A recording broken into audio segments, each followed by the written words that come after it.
السلطة دي الوحيدة اللي عملت فيها تجارب كتير قوي وغلطات أكتر عشان أوصل لطعم الجاهزة بالظبط، عشان أنا عارفة إن كلنا بنحبها جنب المقليات أو المقرمشات عموما.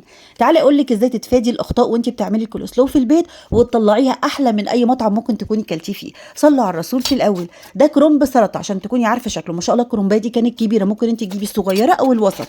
هبدأ إن أنا أشيل أول ورقتين ملهمش أي لازمة، وأقسم الكرنباية كده من النص على بلانشة أو سكينة، وده بيكون شكلها من جوه. هسيب بقى النص ده، وطبعا عشان هي كبيره انا هاخد ربعها بس، لكن انتي لو صغيره او وسط خدي نصها على المقدار اللي هقولك عليه.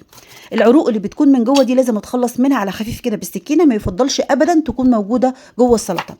اول غلطه وقعت فيها، مره جربتها بالمبشره والمره التانيه بالكبه، ما حبيتهاش ابدا، لا في الشكل زي الجاهزه ولا في الطعم كمان، فنبعد خالص عن المبشره والكبه. تصدقوا احلى طريقه كانت بالسكينه. هتبدأي تعملي الخطوة دي مش هتاخد منك 5 دقايق، تقطعيها كده شرايح بالطول وتلفي كده الشرايح دي وتقطعيها لقطع صغيرة. شايفين؟ اوعي تعملي الكولسلو وتقطعيها او تعمليها بالكبه، بجد هتديكي نتيجه غير مرضيه. السكينه كانت خطيره، وهقولك على تكه تعمليها بعد ما نخلص الخطوه دي، ازاي تطلعيها قطع زي اللي بناكلها في المطاعم بره. خلصت بقى كده، عاوزاكي بقى تعملي الحركه بالسكينه اللي انا بعملها دي، تبداي تكسري الكرنب لقطع صغيره لكن مش مفرومه قوي.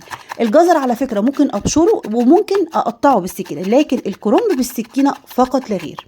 انا بقى هديكي خلاصه التجارب النهارده وهتطلعيها والله احلى من الجاهزه. نزلت بقى بكميه الكرنب، شايفين ده بيكون شكله زي اللي بناكلها بره. جبت بقى جزرايه صغيره، انا كانت كبيره فاخدت نصها، قشرتها وغسلتها، بس انا عاوزاكي تبشريها على الجزء الناعم في المبشره بالشكل ده، مش عاوزه الجزء الكبير. ضفت بقى الجزر على الكرنب في البوله، ويلا بينا نعمل احلى دريسنج في الدنيا. المقدار ربع الكرنبايه الكبيره او نص الكرنبايه الصغيره ياخد منك كوبايه كامله من المايونيز، بس انا بحبه زياده فبضيف ربع كوبايه تاني، معلقتين كمان تاني، حاجه اختياريه. على معلقتين كبار من السكر هيديكي مقدار مظبوط. معلقه كبيره من الخل الابيض بتاعنا العادي، ولا هقولك تفاح ولا حاجه. رشه ملح ورشه فلفل اسود اختياري. الملح هنا ما تزودوش لان اوريدي المايونيز فيه ملح وفيه كل الاضافات، ما بضيفش زيت، ما بضيفش كل الكلام ده. ونزلت باحلى واطعم دريسنج في الدنيا. كتري فيها المايونيز على قد ما تقدري، تديكي نتيجه حلوه. الاخطاء بقى اللي انا وقعت فيها، ضفت مره عسل ما حبيتهاش، حبيت السكر اكتر، تخيلوا. كمان مره بقى زبادي، مره حليب، مره بصلايه صغيره. بعد ما سبتها في التلاجة اللي بالبصل دي بالذات طلعتها، حسيت ان طعمها غير. بجد دي كانت احلى طريقه ممكن تجربي بيها الكوليسلو. لو لاحظتوا انا ضفت معلقه سكر واحده فقط، يعني انت المقدار ده مظبوط على معلقتين سكر، بس انا ما بحبهاش محليه زياده، يمكن انا ما بحبش الجاهزه بسبب السكر الكتير اللي بيكون فيها.